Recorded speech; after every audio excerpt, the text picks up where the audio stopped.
नमस्कार छात्रों, आप सभी का इस चैनल पे हार्दिक स्वागत है।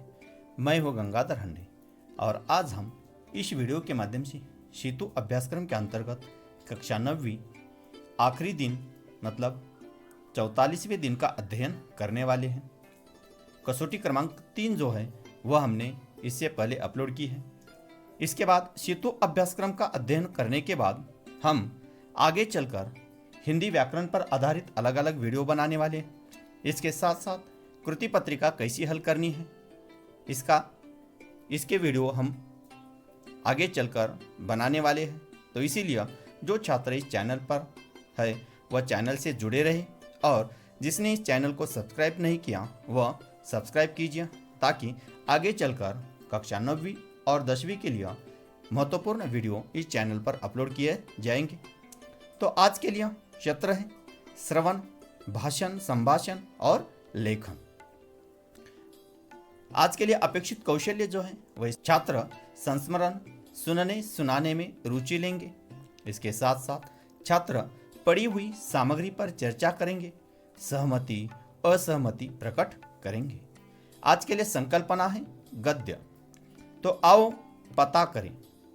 अध्यापक निम्नलिखित उदाहरणों की सहायता से छात्रों की जिज्ञासा वृत्ति को बढ़ाएंगे। तो यहाँ एक परिचय दिया गया है, वह परिचय इस प्रकार है। राजा साहब अपने धर्मों के साथ साथ उतने ही हिंदू और ईसाई भी थे। उनके स्टूडियो में गणपति की मूर्ति, इसके साथ साथ क्रॉस, बाइबल, गीता, कुरान, उनकी माँ का एक फोटो, गांधी जी की आत्मकथा व भारत से लाई हुई मोगरे की कुछ सूखी मालाएं सब एक साथ रखा रहता था। वे गणेश को भी पूजते थे और हर रविवार को सुबह चर्च भी जाते थे। एक दिन जहांगीर आर्ट गैलरी में प्रदर्शनी देखते हुए किसी ने कहा, अरे यह तो यश राजा है। मैं एकदम सावधान हो गई क्योंकि मेरी सूची में उनका भी नाम था। मैंने उनके पास जाकर कहा, राजा साहब आपसे बात करनी है। वे देखते ही रह गए। उन्होंने मुझे इंटरव्यू दिया, बहुत सारी बातें हुई। अचानक मुझसे पूछने लगे कि आप और क्या क्या करती हैं। मैंने कहा, मैं कलाकार हूँ, पेंट करती हूँ। वे तुरंत खड़े हो गए और कहने लगे, चलो तुम्हारा काम देखते हैं। मैं सोच में पड़ गई। मेरा काम तो पुणे में है। उन्हें बताया तो वे बोले, चलो पुणे। ताज होटल के सामने से हमने टैक्सी ली और सीधे पुणे पहुंचे। उन्होंने मेरा काम देखा और फिर कहा, आपको पेरिस आना है, आपका भविष्य बहुत उज्जवल है। तो ये जो परिचय है, इस परिचय के आधार पर जो कृतियां है वह हम हल करेंगे। इससे पहले अध्यापक कलाकारों का जीवन इस विषय पर अपने विचार व्यक्त करने के लिए कहेंगे। तो इसका उत्तर इस प्रकार हो सकता है, कला कलाकारों के जीवन का अविभाज्य अंग है। वह अपने कला के कारण चारों दिशाओं में प्रसिद्ध होते हैं। वे अपने कला को अपना सर्वस्व मानते हैं और वह अपने अंतिम सांस तक उसी के लिए जीते हैं। उनकी कला अमर रहती है, भले वह रहे या न रहे, लेकिन उनकी कला जो है कला अमर रहती है। इस पर आधारित जो कृतियां हैं वह इस प्रकार है। कृति लिखिए। राजा साहब के स्टूडियो में यह एक साथ रखा हुआ था। राजा साहब के स्टूडियो में यह एक साथ रखा हुआ था।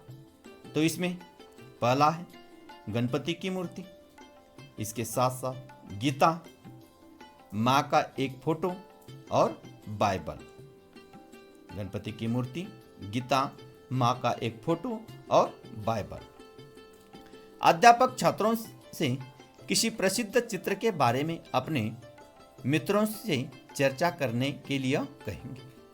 तो छात्रों को किसी प्रसिद्ध चित्र के बारे में अपने मित्रों के साथ चर्चा करनी है। आगे है आओ अभ्यास करें। तो इसमें कला से प्राप्त आनंद अवर्णनीय होता है, इस विषय पर आपने मत लिखिए। हमें अपने कला से जो आनंद होता है वह बहुत ही अवर्णनीय होता है, चाहे वह कला कौन सी भी हो, चाहे चित्रकला हो, नृत्य कला हो या गाने की कला हो, कौन सी भी कला, उससे जो हमें आनंद मिलता है वह आनंद हम शब्दों में बयां नहीं कर सकते। अपने मन और लगन से जो कार्य करते हैं उस कला में हम अपने मन और लगन से कार्य करते हैं। इसी कारण कला को जो आनंद मिलता है, कला का जो आनंद मिलता है वह हम शब्दों में बयां नहीं कर सकते, वह तो अवर्णनीय होती है। इसके साथ आओ सृजन करें। अध्यापक छात्रों से हस्तकला प्रदर्शनी में किसी मान्यवर को अध्यक्ष के रूप में आमंत्रित करने के लिए निमंत्रण पत्र लिखने के लिए कहेंगे। तो आज के लिए पूरक साहित्य स्रोत है। अंतर्जाल की सहायता से किसी प्रसिद्ध गायक के बारे में जानकारी प्राप्त कीजिए। तो इस प्रकार आज हमने कक्षा 9वीं विषय हिंदी के 44वें दिन का अध्ययन किया है। आगे चलकर हम कृति पत्रिका का अध्ययन करने वाले हैं। इसके साथ साथ स्वाध्याय एवं व्याकरण का अध्ययन आगे चलकर करने वाले हैं। इसीलिए आप चैनल से जुड़े रहिए। धन्यवाद।